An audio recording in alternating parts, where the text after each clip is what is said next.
Bon, alors je vous dis encore une fois bonjour, bienvenue, merci d'avoir dit oui à notre invitation.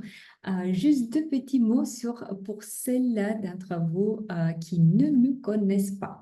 Alors, nous sommes Persologue, maison d'édition et académie. Cela signifie que nous proposons des modèles comme celui de personnalité basé sur le disque, le modèle de résilience, de gestion de stress, de gestion de temps. Nous formons des spécialistes comme vous à ce modèle-là, à ce modèle. Et de plus, nous offrons les outils qui font partie de ces modèles-là, comme les questionnaires, des profils, des rapports, des jeux, etc.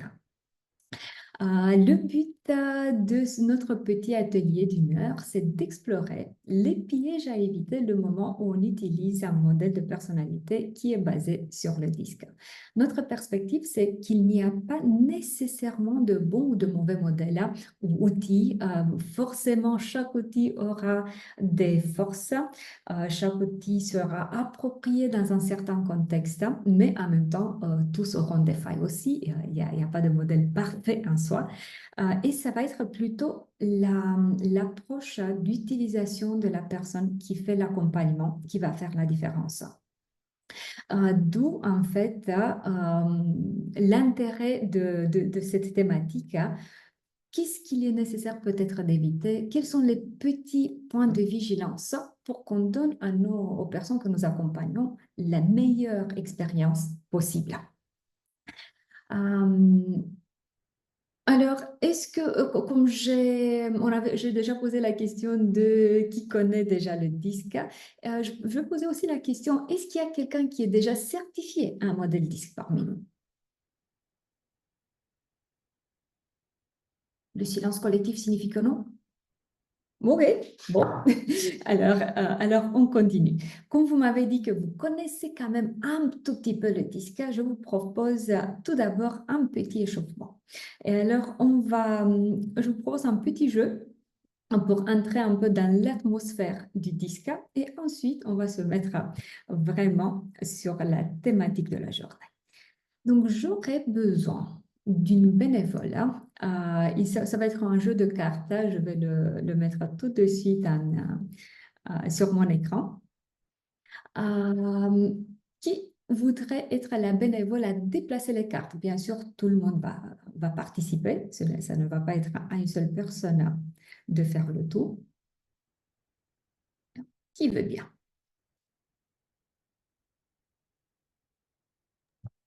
Oui, c'est OK pour moi. OK, alors Floris, je vous donne la main tout de suite.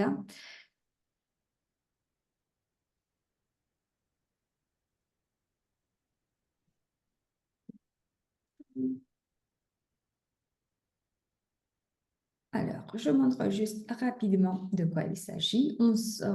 Bien sûr, le temps étant limité, on s'accorde 7-8 minutes pour cette petite partie du jeu. Alors, nous avons en haut les cartes des 4 styles comportementaux de base, dominant, influençant, stable, consciencieux. Côté gauche, nous avons des critères, genre attitude face aux décisions à prendre, gestion de l'information, etc. Côté droit, nous avons des cartes qui sont amovibles.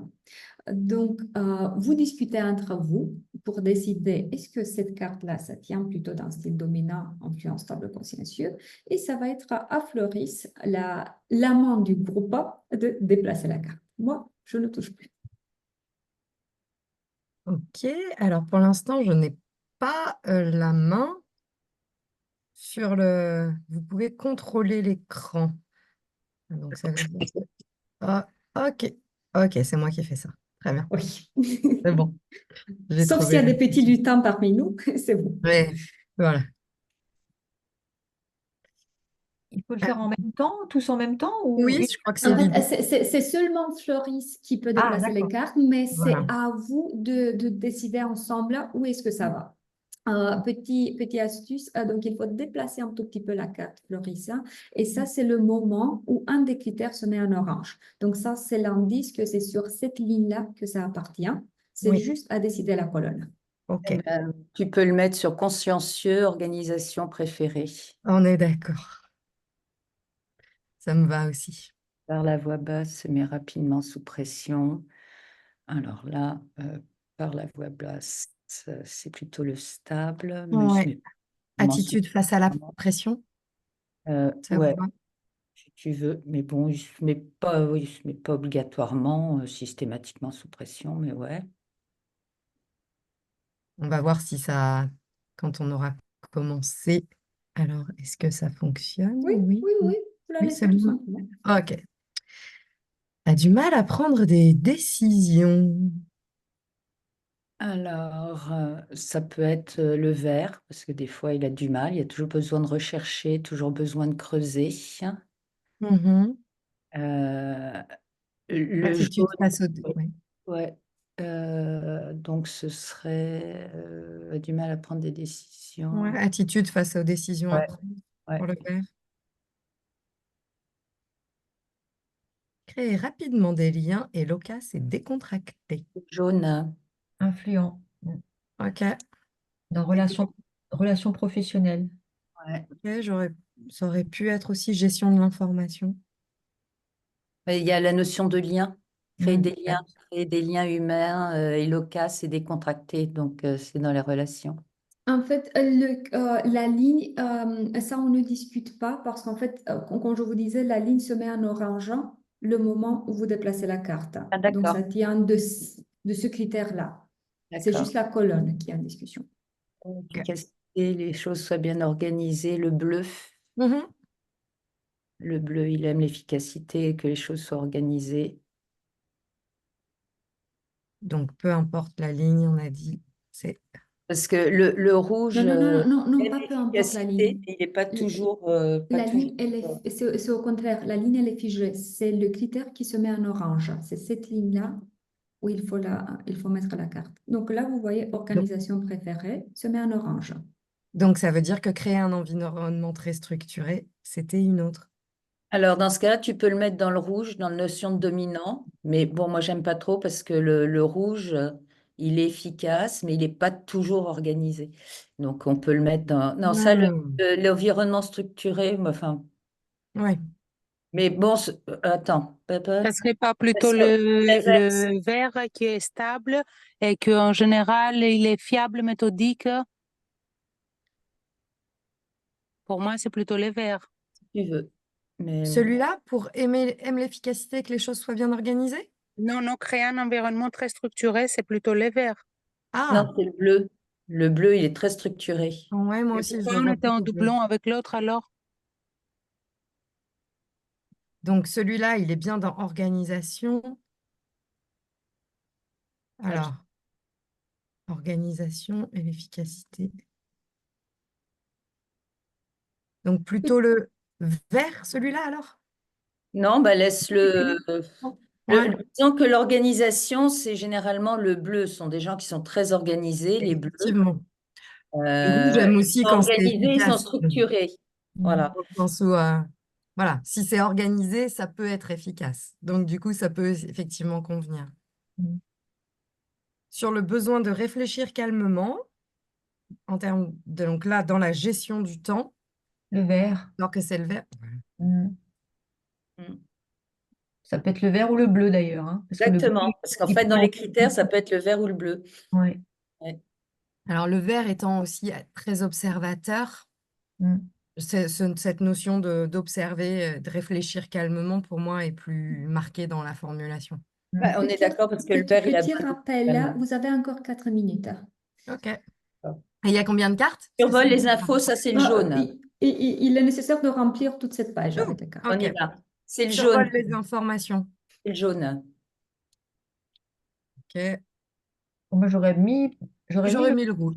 le Non, rouge. c'est le. C'était Il rapide. survole sans lire. Aime les solutions rapides. C'est le rouge. Peu de temps pour écouter. Et du coup, ça donne a besoin d'informations spécifiques.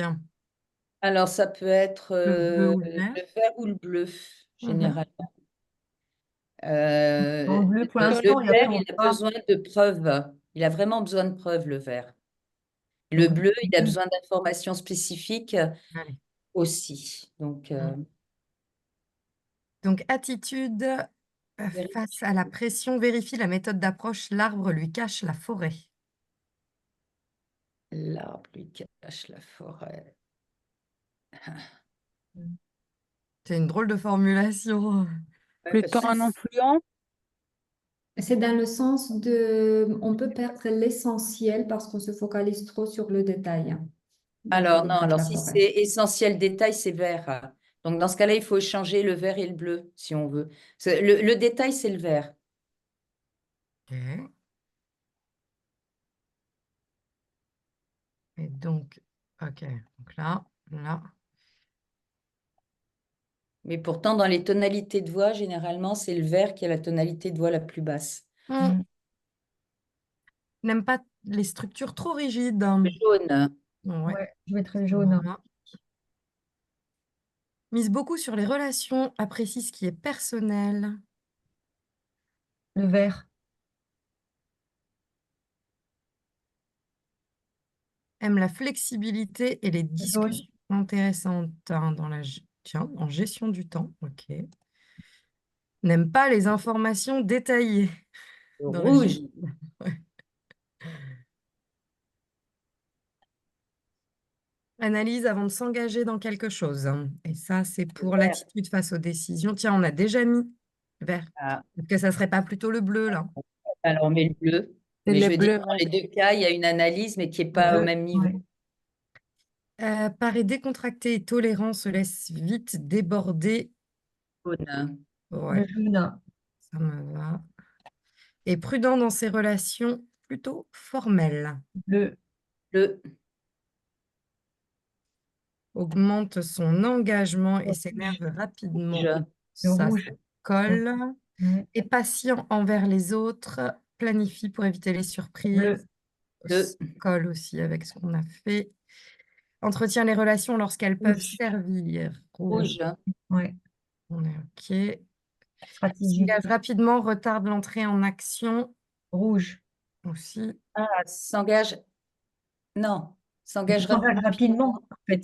et retarde l'entrée en action. Des autres. Ouais, ok, dans ce cas-là, ok. Pour moi, j'entends des autres derrière. Effectivement, la Ok, carte peut d'accord. être Non, incomplète. non, non, non, il n'y a, Non, il y a mais aucun des autres. alors c'est le jaune. Oui, parce que c'est le côté un peu spontané, en fait. Hmm. Aime Un peu très équilibrer. spontané. Oui. Veut être en harmonie. Le vert. Très vert. Se Le décide rouge. rapidement. Et... Rouge. D'accord, ok, ça tombe Rouge. sous le sens avec les autres cartes. Ok. Super. Et votre dernier mot? Entre Bon. le bleu et le vert, il y avait quelques parfois Oui. Ouais, mais on hésitations. n'était pas Voilà. obligatoirement d'accord en fonction de la phrase, enfin de la phrase. Ouais. Mais en fait, vous n'êtes pas loin de la vérité. Et pourquoi? Oh, je vais arrêter le partage d'écran. Merci beaucoup d'avoir joué le jeu. Parce qu'en fait, normalement, quand on explique le modèle DISCA, vous avez vu qu'on est très dans les caractéristiques particulière de chaque style, dominant, influençant, stable, consciencieux. Là, ce que je vous ai proposé, c'est une autre approche, de voir plutôt le comportement à travers des critères fixes. Et quand on le voit à travers des critères fixes, vous voyez très bien qu'il y a des similarités deux par deux, stable, consciencieux, dominant, influençant, influençant, stable, dominant, consciencieux. Et c'est pour ça qu'en fait, quand vous n'étiez pas forcément d'accord, c'était pas que vous n'aviez pas raison, parce qu'en fait, il y avait des cartes qui pourraient aller effectivement pour deux styles à la fois, et c'était des tout petits mots, des nuances qui faisaient que la carte allait plutôt dans un endroit ou dans un autre. Un exemple très concret pour le a besoin d'informations spécifiques qui allait dans ce cas-là vers le stable, c'était pour le simple fait que les personnes ayant un style stable prédominant auront une grande préoccupation pour la question comment.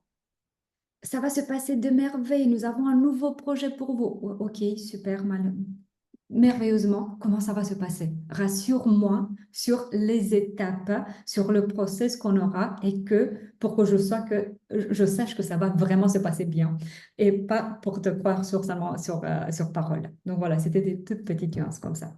Comment avez-vous trouvé le jeu? Rigolo.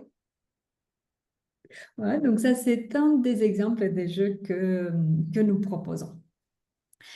Alors, je déclare l'échauffement fini. Eh bien, Aoudi, et alors on se met au travail. Je reprends le partage d'écran.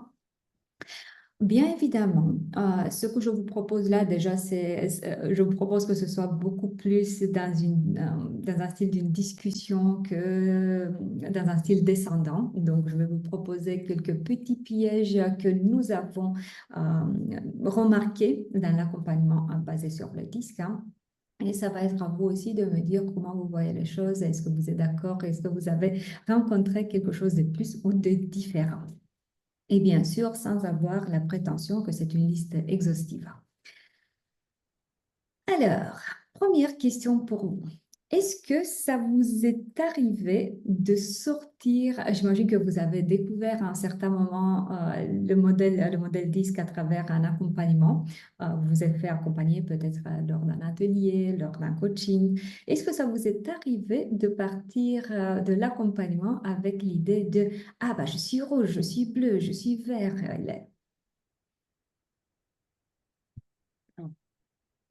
Non? Ah, alors, Je dirais super, non ça parce c'est... que l'objectif, c'est pas de se mettre une étiquette, c'est voir à la rigueur les points forts que l'on a grâce à certains types de profils, voir si on peut travailler d'autres profils, mais c'est certainement pas de partir avec une étiquette.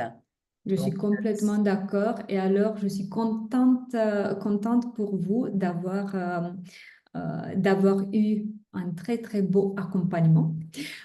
Mais ce n'est pas ce que je vois autour de moi. Est-ce que vous voyez toujours mon écran? Oui, Non. très bien. non, on vous voit vous, mais on voit plus le Ah, PowerPoint.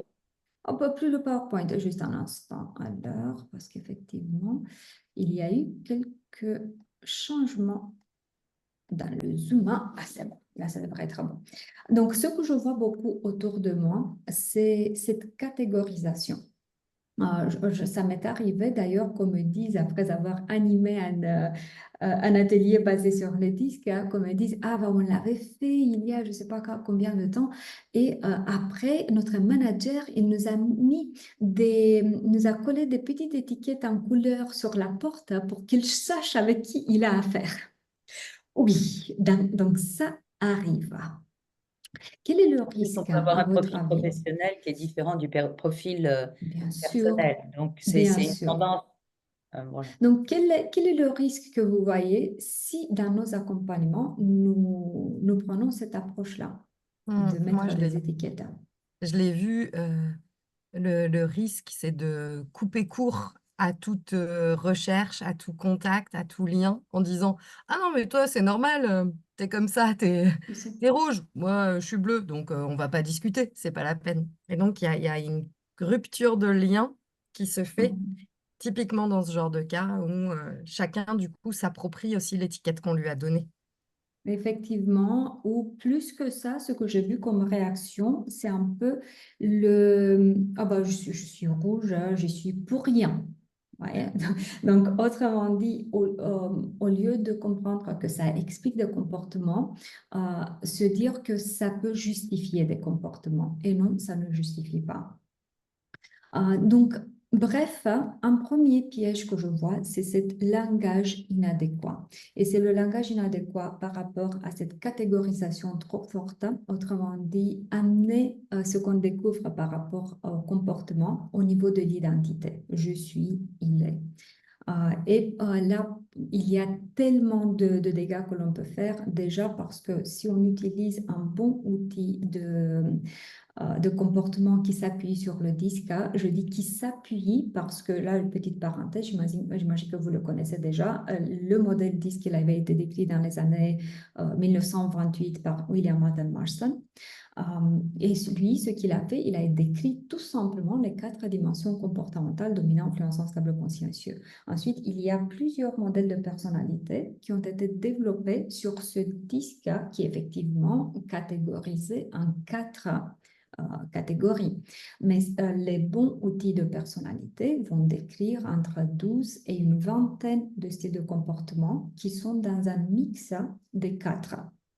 Par exemple, chez nous, chez Persologue, nous décrivons une vingtaine de styles de comportement. Donc, ça peut être des combinaisons de deux, ça peut être des combinaisons de deux, même en diagonale. Les dimensions comportementales qui peuvent paraître à l'opposé, dominant, stable, influençant, consciencieux, peuvent se retrouver chez la même personne, et même des combinaisons de trois. Donc, dire à une personne, tout simplement parce qu'on voit à l'instantané une prédominance dans le dominant, influençant, stable, consciencieux, mais sinon, elle manifeste un trio de dominants, influençant, consciencieux, par exemple. Tu es rouge, c'est tout simplement réducteur. Parce que là, ce qu'on voit, c'est un comportement. Ensuite, toujours dans le langage, donc cette idée de tuer comme ça, le développement n'est pas assez encouragé parce que ce qu'on veut lors d'une approche basée sur le disque, c'est d'encourager quels sont mes points forts. Si je découvre les limites, de toute façon, les limites du moment, c'est d'encourager qu'est-ce que je peux faire avec ces informations? Comment je peux devenir la meilleure version de moi-même, pas dans le sens de il faut que vous changiez, non, pas du tout, mais si je trouve que mon comportement n'est pas approprié pour certaines situations, pour certaines exigences, est-ce que je peux en fait enrichir les cordes de mon arc si je veux, si je le trouve judicieux pour moi. Et toujours dans un langage inadéquat, ce que je vois beaucoup de fois quand j'entends le disque expliqué, c'est des explications qui sont ressorties du modèle tel qu'il était décrit dans les années 70. Genre, cette polarité introvertie-extravertie. Et j'entends beaucoup de fois sur cette polarité le dominant qui est décrit comme un extraverti, ce qui est assez faux. Et de nouveau, Dominique, je suis d'accord que tout le monde ne le fait pas. Moi, je dis de ce que j'entends autour de moi. Ou le stable qui est décrit comme un introverti à 100%, ce qui, de nouveau, ce n'est pas le cas. Donc, pourquoi? Parce que là, on connaît un peu suffisamment sur introversion, extraversion, et ça a été, dans la psychologie même classique, c'est décrit un peu différemment. Ce n'est pas seulement le rapport par rapport aux autres, mais aussi c'est le rapport par rapport à comment je charge mes batteries. Et si on prend la deuxième partie, on se rend compte que quelqu'un avec un style dominant fort va charger ses batteries en solitude, pas à travers les autres. Pour quelqu'un avec un style dominant, après un certain point, la présence des autres, ça fatigue, tout simplement. Donc, pour se recharger, on reprend ses repères en solitude. Et je suis assez sûre que vous avez remarqué les personnes avec un style stable prédominant qui, après ce qu'elles arrivent au point où elles se sentent en confiance par rapport aux autres, on ne les reconnaît plus par rapport à l'introversion et l'extraversion. Donc, c'est comme si c'était des personnes complètement nouvelles. Donc, voilà. Premier piège, langage inadéquat. Deuxième piège, c'est réussir à faire la mise au point correctement. Quand on utilise les questionnaires, donc le moment où on est certifié, normalement, chaque certification en modèle de personnalité basé sur le disque propose un questionnaire qui identifie le style de comportement. Quand on utilise le questionnaire, j'imagine que vous connaissez, je l'ai dit quand même, la théorie des champs, qui dit que le comportement est une fonction entre la personne et son environnement. Et étant donné que ce genre de questionnaire, ce qu'il va faire va être d'identifier le comportement situationnel. Alors, on peut, en remplissant le questionnaire, se mettre sur le « moi en général » ou à l'opposé. Par exemple, moi, dans la discussion d'hier avec ma collègue, quel est le souci si on se met dans le « moi en général » ?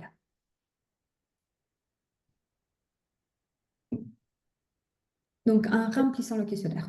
On ne tient pas compte de la situation et on n'est pas dans l'instant présent, en fait. On n'est pas dans l'instant présent et de nouveau, si on part sur l'idée qu'on perd l'environnement. Et c'est ce qui signifie que le résultat ne sera pas si je veux avoir mon comportement en tant que manager, en tant que commercial, en tant que chef d'entreprise, en tant qu'épouse, parce que ça peut sortir aussi de la vie professionnelle, bien sûr, ça signifie que le contexte que je choisis, il est beaucoup, beaucoup trop large. À l'opposé, moi, dans la discussion d'hier, ça va être trop étroit pour remplir un questionnaire. Je peux me faire une réflexion personnelle. Ah oui, effectivement, peut-être que j'ai augmenté un peu trop le dominant hier et que j'aurais pu montrer un peu plus de tolérance, un peu plus, etc. Donc ça, je peux me faire une réflexion personnelle, mais pour remplir un questionnaire, ça va être trop étroit.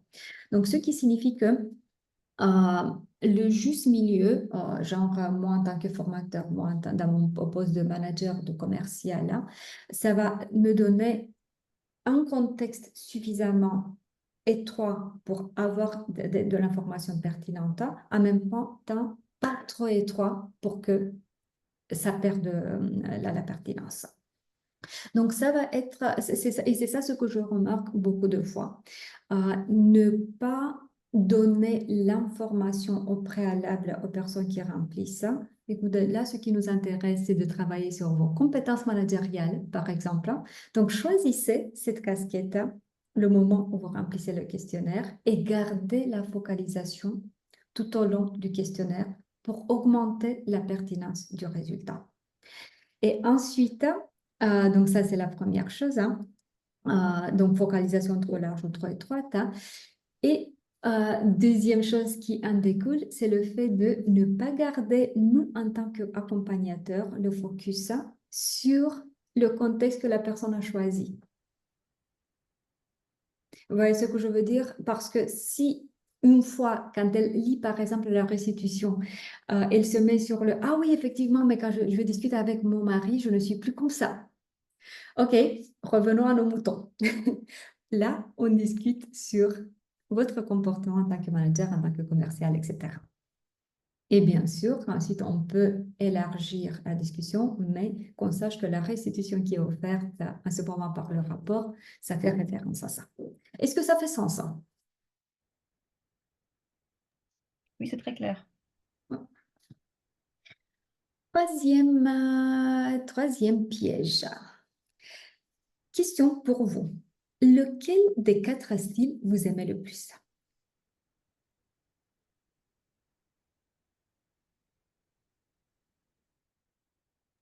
Chacun a les avantages et les inconvénients, donc il n'y a pas à choisir un style.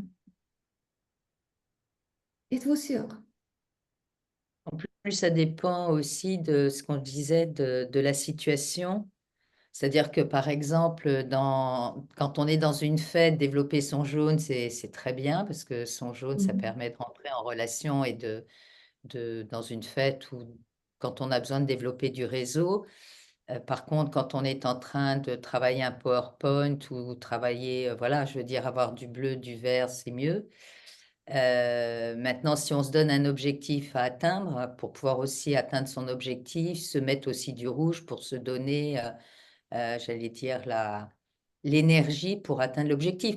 Donc, ça va dépendre de la situation, ça va dépendre de l'objectif, du pourquoi et de l'environnement. Merci beaucoup. C'était une question piège, hein. Bien sûr que dans l'absolu, il n'y a pas un style qui est meilleur que l'autre, hein. C'est évident. En même temps,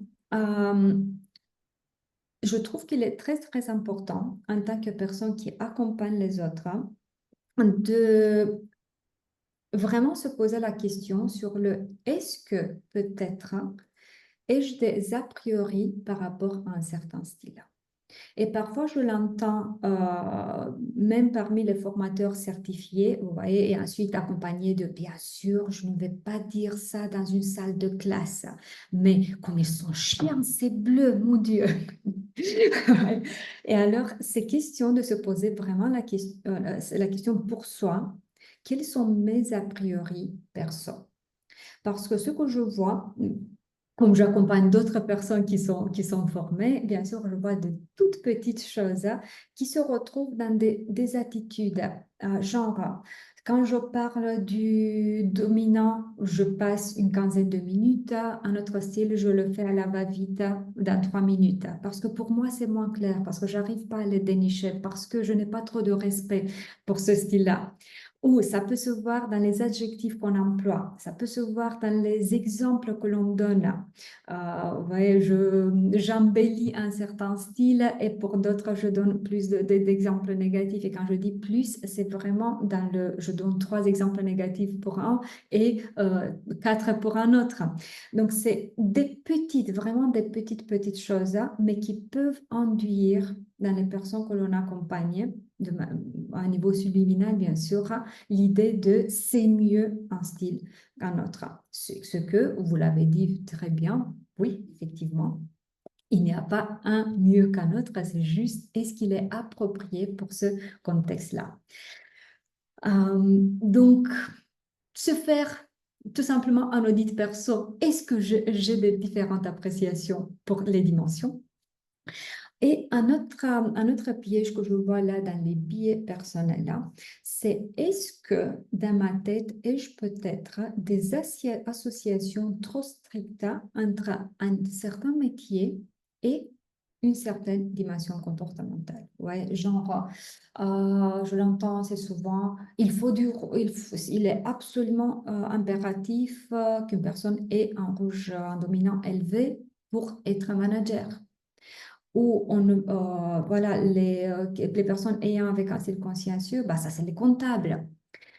Et de nouveau, je n'invente pas malheureusement des choses. Je vous dis tout simplement des choses que j'entends autour de moi quand on parle des disques. Et tout ça fait qu'effectivement, ensuite, finalement, ça crée une appréhension sur le « Ah, bah, j'aime pas le disque parce que ça catégorise trop ». Mais ce n'est pas le disque qui catégorise, de nouveau, c'est nous, les personnes qui accompagnons et qui utilisons un langage qui n'est pas approprié parce que nous avons peut-être des biais personnels. Est-ce que ça fait sens? Oui, moi, ça me rappelle toujours cet adage de bien veiller quand on accompagne à faire la différence entre ce que moi je perçois de mon monde et ce qui est présent pour l'autre et de ne pas faire de confusion. Et d'ailleurs, dans certaines approches dérivées du disque, je pense à Four Colors ou au Funny Learning, il y a une précaution qui parle de style naturel, style adapté et style opposé. Et je trouve que c'est assez intéressant de se connaître soi-même à travers les grilles qu'on utilise pour aussi identifier quand, tiens, il y a quelque chose qui s'active chez moi et qui relève du style opposé quand j'accompagne l'autre. Là, je le trouve trop rigide, d'où je parle, entre guillemets, ou qu'est-ce qui s'active chez moi quand je me dis ça, quel est le biais, effectivement, qui s'active quand je me vois face à l'autre réagir. Et le fait de connaître sa petite boussole personnelle, ça évite justement les biais. Effectivement. Bon, piège numéro 4. Ce que je vois aussi beaucoup autour de moi, c'est déjà le fait je vais arrêter un tout petit peu le partage d'écran, déjà de l'utiliser sans être certifié. Là, quand on l'utilise sans être certifié, ce qui se passe, c'est que ou on explique tout simplement le modèle sans utiliser un questionnaire, et alors les personnes essayent d'énicher par elles-mêmes quel est le style qui me correspond le mieux, ou on utilise des questionnaires qui ne sont pas validés, donc qui ne mesurent pas nécessairement bien ce qu'il faut mesurer. Et le résultat, alors, ça risque de nouveau de catégoriser un peu trop. Donc, on voit une des prédominantes des 4 et ça, c'est tout. Et alors, je voudrais vous montrer un tout petit peu en quoi ça peut, la richesse que l'on peut avoir, surtout si on accompagne un coaching, par exemple, la richesse que l'on peut avoir le moment où on utilise un questionnaire qui est passé par des études de validité, de fidélité, autrement dit, qui mesure ce qu'il dit qu'il mesure et qui le fait suffisamment bien. Je dis suffisamment bien parce que même si ce genre de questionnaire est passé par ce genre d'études, de toute façon, il y aura une petite marge, mais c'est une marge acceptable d'erreur. Et alors, dans ce cas-là, ce que l'on peut avoir, et ça s'approche de ce que Floris disait, par rapport aux images de soi que l'on peut avoir. Et dans notre cas, nous utilisons, donc quand je dis notre cas chez Persologue, ce que l'on obtient, ce sont 3 diagrammes. Donc, le premier, c'est l'image de soi publique. Ça signifie l'image que je veux renvoyer aux autres de moi-même dans le contexte pour lequel j'ai rempli le questionnaire, bien sûr. Donc, comme je veux être perçue par les autres. L'image de soi privée, le graphique 2, ça va me montrer le comportement qui est le plus spontané, que je vais manifester sans beaucoup d'efforts et qui va ressortir surtout en situation de pression quand je n'ai plus beaucoup d'énergie pour mettre un masque. Et dans notre cas, et ça c'est une particularité de notre modèle, nous proposons aussi le graphique 3, l'image de soi composée, le mélange entre le premier graphique et le deuxième. Donc, entre ce que j'essaie de renvoyer comme image et mon comportement le plus spontané. Plus que ça, il y a des modèles qui montrent de nouveau juste le style prédominant. Chez nous, il est important de dénicher, comme dans la chimie, le grammage de chaque dimension comportementale. Donc, le degré de manifestation de chaque dimension comportementale. Donc, vous voyez que côté gauche des graphiques, il y a une gradation de 10% jusqu'à 100%. Donc, ce qui fait que on ne va pas voir juste quelle est la dimension prédominante, mais vraiment quel est le rapport entre les quatre. Et on peut se retrouver, comme j'ai mis ces exemples à l'écran, avec des dimensions qui sont vraiment très excentrées, donc différence entre 100% et 10%. Et je peux me retrouver également avec le tout très près de la ligne médiane, où en fait, mathématiquement, j'ai une prédominance, mais en vrai, c'est vraiment un mélange, on peut dire, équilibré. Et à la fois, ça peut être la personne qu'elle se sente tiraillée vraiment dans tous les sens parce qu'elle essaie de montrer de tout à la fois. Voilà, et pour tout ça pour dire, où on peut voir, pardon, en petite parenthèse, on peut voir également, on a ces petites deux lignes rouges qui peuvent me montrer le comportement qui n'est pas assez manifesté ou pas assez développé même, ou au-dessus de la ligne rouge, quand le comportement risque d'être en excès manifesté. Je vois une main levée. Oui, par rapport à ces graphiques, Oui.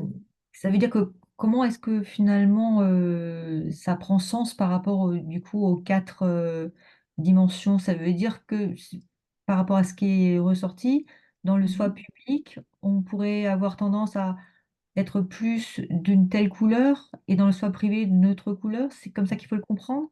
J'ai pas Tout bien est compris. possible là. On peut se retrouver, j'ai dû voir des centaines de graphiques, donc on peut se retrouver avec un copier-coller, vraiment. Donc c'est un peu dans le sens de what you see is what you get, my friend. Moi, je suis comme ça, je ne vais pas changer parce que toi, tu as des exigences, tu as des attentes de ma part. Je suis Mm. comme ça.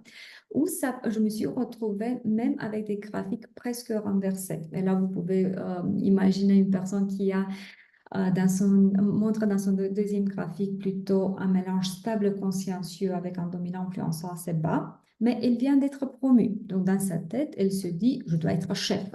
Et elle essaie de montrer un dominant influençant élevé avec un stable consciencieux assez bas. Ce qui fait que dans le troisième graphique, on se retrouve avec le tout très près de la ligne médiane.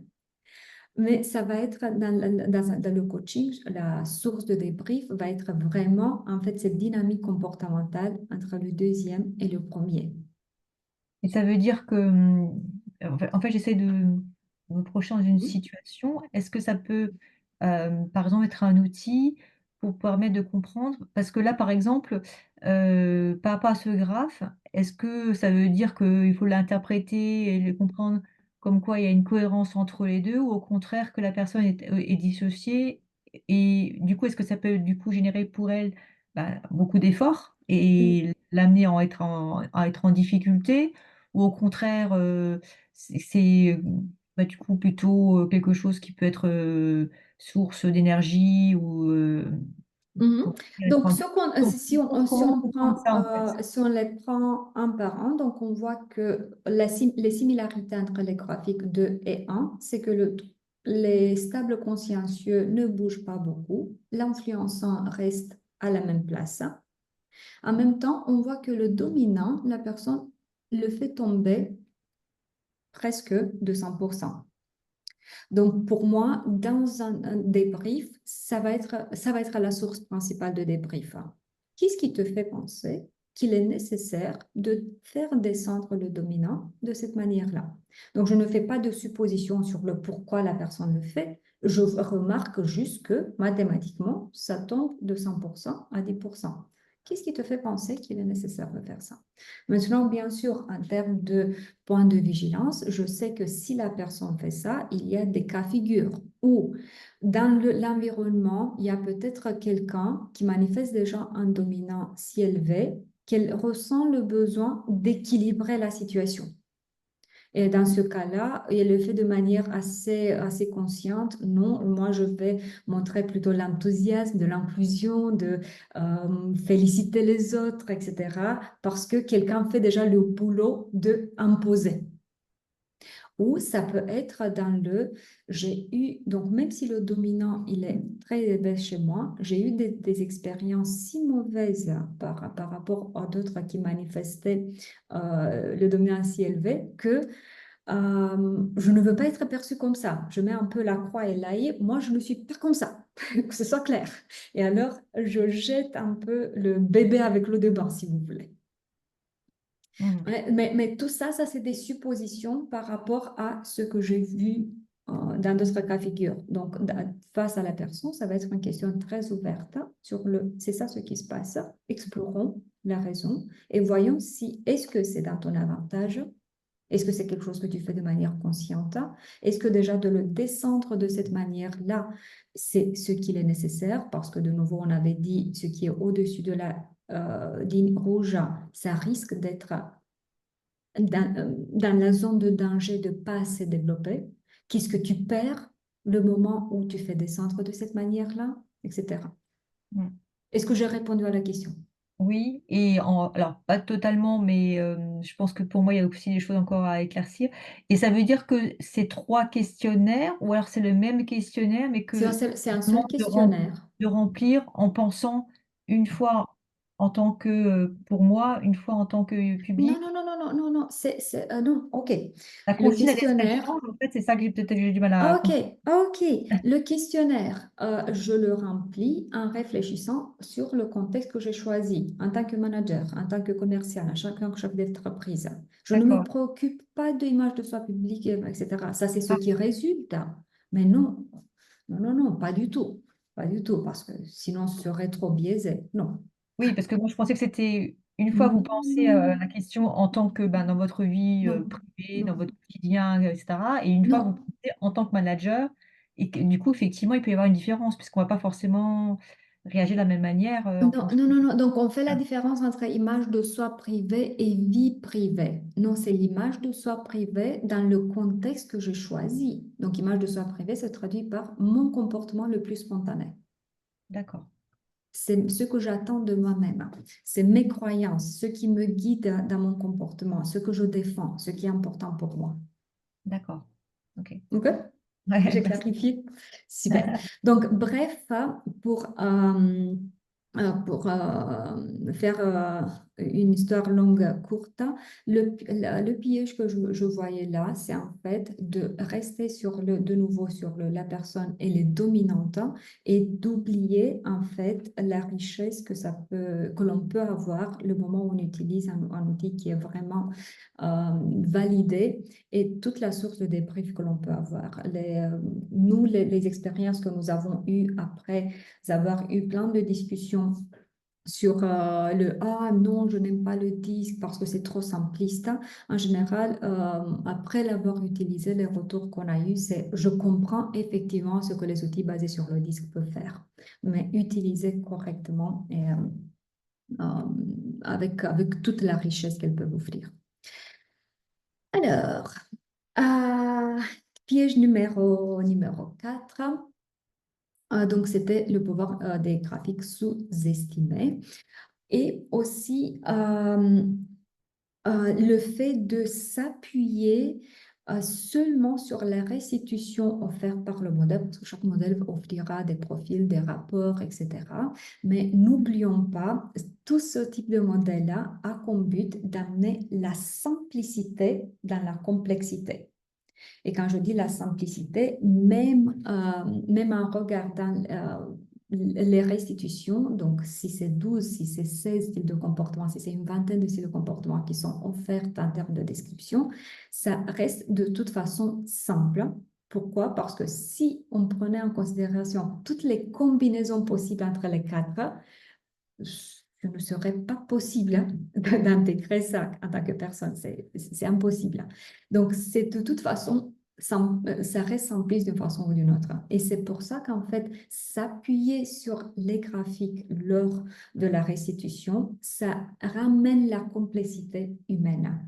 On a apporté la simplicité pour comprendre le modèle et ensuite les graphiques fait que je fais entrer de nouveau la richesse de la persona et on s'éloigne de cette catégorisation t'es comme ça.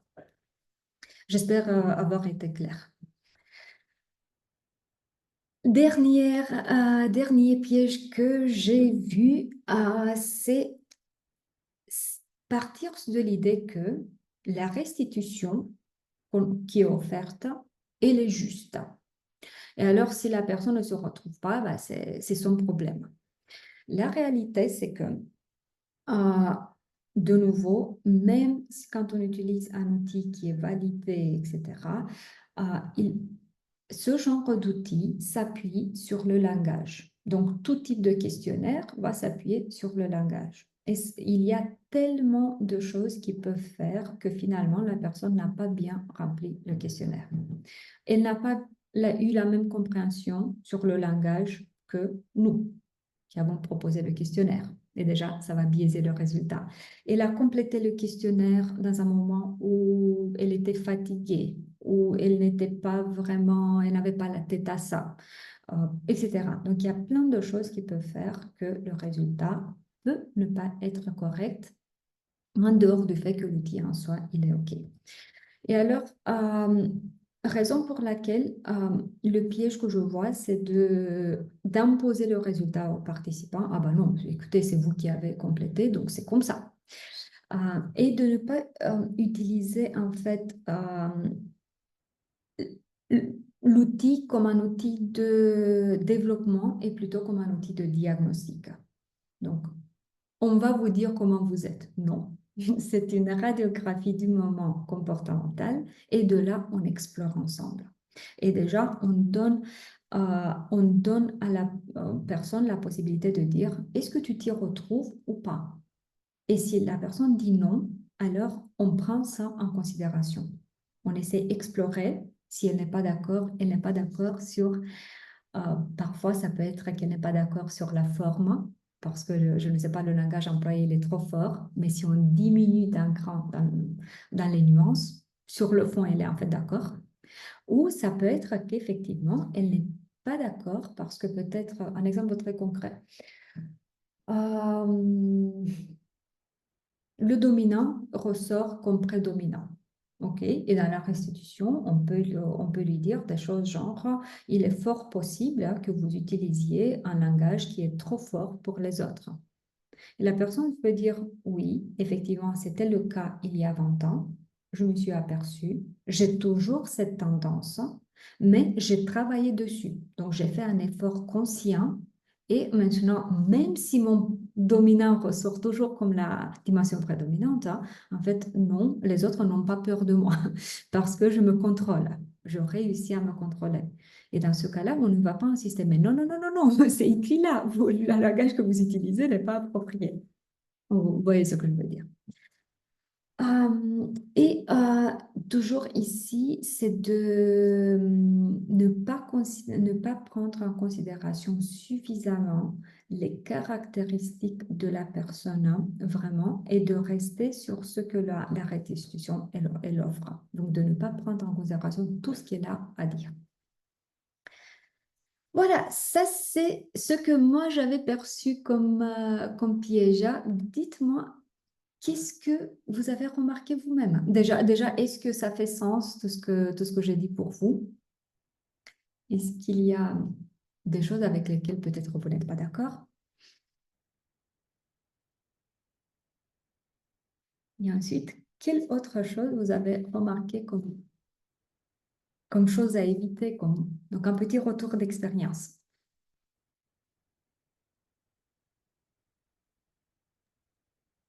Petit retour d'expérience, ce serait peut-être justement parfois que les personnes attendent justement trop de la personne, de nous, pour qu'on leur donne quelque chose, comme si on devait leur donner une sorte de réponse, de ligne de conduite.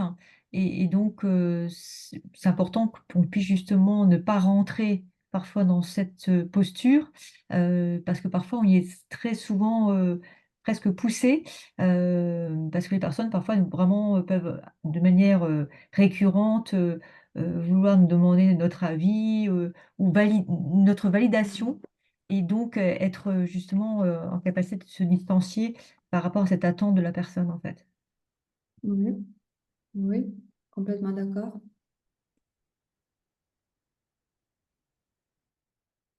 Notre, Dans l'accompagnement, de toute façon,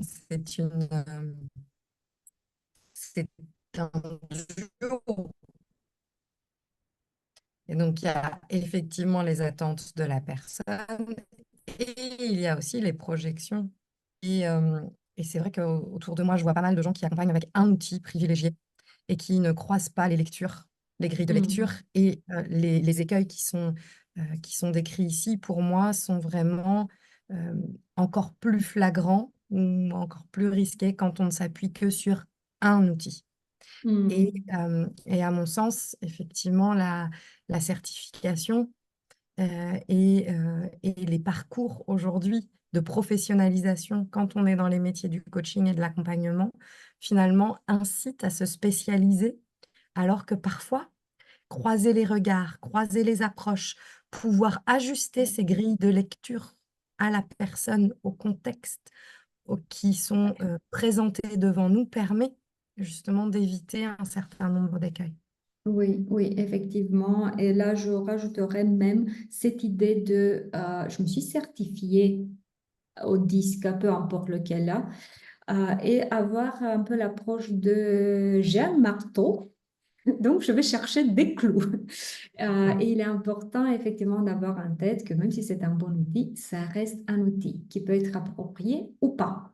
Il ne va pas tout faire. Donc, il y aura des moments où effectivement on le laisse de côté ou on le mélange. Moi, par exemple, dans ma pratique, je mélange le disque avec la PNL, avec un peu d'analyse transactionnelle, avec le points of view, avec plein d'autres choses. Et on le met le moment où c'est pertinent. Si c'est pas pertinent, peu importe si on a dépensé des dizaines de mille d'euros pour des certifications, on le laisse de côté et on choisit ce qui est approprié pour le client, pour la situation. Ouais, effectivement. Ok. Je remarque que ces derniers jours, je finis juste avec ça, ces derniers jours, en étant assez connectée sur LinkedIn, pour le coup, je vois beaucoup d'invitations à la prise de recul critique sur les outils. Et je trouve qu'il est grand temps, Oui, oui, effectivement, oui, oui, de oui. questionner nos pratiques, nos manières de faire. Oui, effectivement. Mais de nouveau, je crois que ce n'est pas l'outil qu'il faut critiquer, mais c'est plutôt prise de recul par rapport à son approche des outils. Parce que se former, oui, c'est une bonne chose, bien sûr. En même temps, qu'est-ce que je fais après avec tout ça?